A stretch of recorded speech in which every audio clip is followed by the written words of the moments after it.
لوگوں کی خدمت کر کے دنیا بھر میں پاکستان کی شناخت بننے والے سماجی رہنما عبدالستار ایدھی کی معاشرے میں اتنی عزت و تکریم تھی کہ ڈاکو اور لٹیرے بھی بعض اوقات انہیں پہچان کر چندہ دے دیتے اور ساتھ میں یہ درخواست بھی کرتے کہ ہمارے مرنے کے بعد کفن دفن کا انتظام بھی آپ ہی کیجیے گا۔ فلاحی کاموں کے حوالے سے عبدالستار ایدھی کی خدمات کا چرچا شہروں، دیہاتوں اور جنگلوں میں موجود ڈاکوؤں تک پھیل چکا تھا۔ لوگ ایدھی کو ان کے بے لوث خدمت کے جذبے کی وجہ سے نہ صرف چاہتے تھے بلکہ ان کی تعظیم بھی کیا کرتے تھے۔ عبدالستار ایدھی کی جانب سے عوام کی بے لوث خدمت کی داستان کا آغاز دوسری عالمی جنگ میں استعمال ہونے والی ایک کھٹارہ ایمبولینس سے ہوا تھا۔ ایدھی کا تعلق بانٹوا میمن کمیونٹی سے تھا۔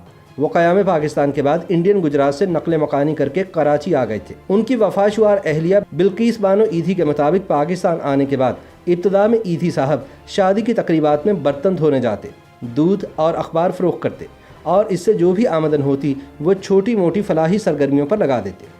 فلاحی کاموں سے ان کی وابستگی کو دیکھتے ہوئے جلد ہی انہیں چندہ بھی ملنا شروع ہو گیا تھا۔ کراچی آ کر ایدھی صاحب نے جو پہلا کام کیا وہ یہ تھا کہ انہوں نے میٹھا در کے علاقے میں ایک چھوٹے سے کمرے میں ڈسپینسری قائم کی، جہاں آس پاس کے علاقوں بالخصوص لیاری میں رہائش پذیر غریب افراد کو طبی سہولیات مفت فراہم کی جاتی تھی۔ بلقیس بانو ایدھی بتاتی ہیں کہ ایدھی صاحب نے سن 1954 یا 1956 میں سب سے پہلی ایمبولینس خریدی۔ سن 1957 میں جب چین سے ایشین فلو کی وبا دنیا بھر میں پھیلی تو عبدالستار ایدھی کو بڑے پیمانے پر فلاحی کام کرنے کا موقع ملا۔ بلقیس ایدھی کے بقول ان دنوں کراچی میں صحت کا نظام محدود تھا۔ جب فلو کی وبا آئی تو بہت لوگ مرنے لگے۔ ایدھی صاحب نے 4 پائیوں والا کیمپ لگایا۔ وہ مریضوں کو گھروں سے لاتے تھے اور سول اسپتال میں جو ڈاکٹر اور عملہ زیر تربیت تھا ان کے پاس جا کر انہیں ساتھ اپنے کیمپ لے آتے اور مریضوں کی ابتدائی طبی امداد کا بندوبست کرتے۔ تب ایدھی نے کراچی شہر میں 17 کے قریب کیمپس لگائے تھے جہاں حکومت کی مدد سے لوگوں کی ویکسینیشن کی جاتی تھی، اور اس کے بعد عبدالستار ایدھی کا کام بڑھتا ہی چلا گیا۔ بلقیس ایدھی کے مطابق ابتدا میں ایدھی صاحب کے پاس بس ایک ہی ایمبولینس تھی، لیکن بعد میں ان کی لگن اور جنون بڑھتا گیا۔ لوگوں نے ان کی مدد کرنا شروع کی اور کچھ ہی عرصے میں ایمبولینسوں کی تعداد بڑھنا شروع ہو گئی اور آج ایدھی کی 1500 کے لگ بھگ ایمبولینسز ہیں۔ بلقیس ایدھی بتاتی ہیں کہ اس وقت ان کے پاس کئی بے اولاد جوڑوں کی درخواستیں موجود ہیں جو لاوارث بچوں کو گود لینا چاہتے ہیں، مگر اب ایسے افراد کو دینے کے لیے ان کے پاس بچے ہیں ہی نہیں۔ ایدھی کے جھولا پروجیکٹ کے بارے میں بلقیس ایدھی کا کہنا ہے کہ پہلے کچرے کے ڈھیروں سے روزانہ نومولود بچوں کی لاشیں یا زندہ بچے ملتے تھے۔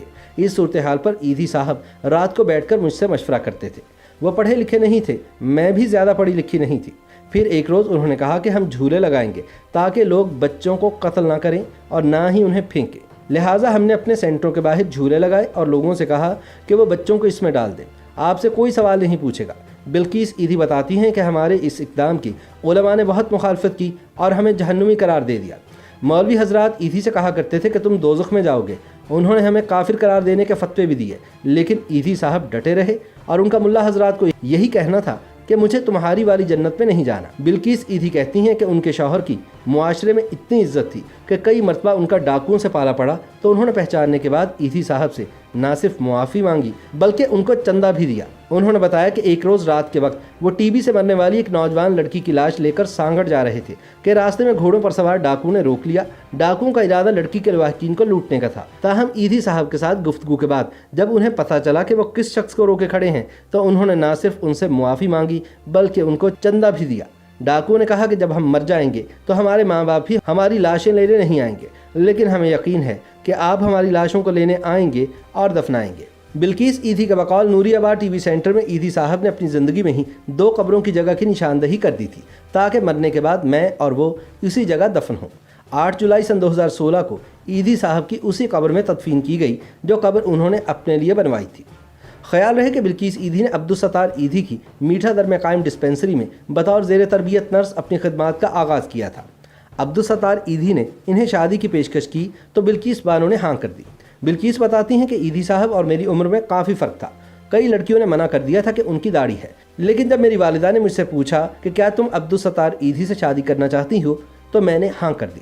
بلقیس بانو کہتی ہیں کہ شادی کے بعد میں اکثر لڑتی جھگڑتی تھی کیونکہ ایدھی صاحب نے کبھی نارمل گھریلو زندگی نہیں اپنائی، اپنا گھر لے کر نہیں دیا۔ میں ان کے پاس رہتی تو ہمارے بچے میری والدہ کے گھر رہتے تھے۔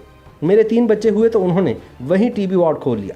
ڈاکٹرز نے کہا کہ آپ کے بچے چھوٹے ہیں، اب یہاں ٹی بی وارڈ کھل گیا ہے، آپ یہاں سے چلے جاؤ۔ تو ایدھی صاحب نے مجھے میری ماں کے پاس بھیج دیا، لیکن دلچسپ بات یہ ہے کہ بلقیس ایدھی آج بھی اسی ڈسپینسری کے ایک کمرے میں رہتی ہیں۔ اس 3 منزلہ عمارت میں فرسٹ فلور پر انتظامی دفتر اور مردوں کا دواخانہ ہے، دوسری منزل پر میٹرنٹی ہوم اور بلقیس ایدھی کا کمرہ، جبکہ تیسری منزل پر 5 سال تک کی عمر کے بچوں کے کمرے، کلاس روم اور کچن ہے۔ بلقیس بانو کی خواہش اور تقاضے کے باوجود عبدالستار ایدھی نے انہیں ذاتی گھر نہیں دلوایا، تاہم وہ ایدھی سے منسوب ہونے کو اپنے لیے باعث فخر قرار دیتی ہیں۔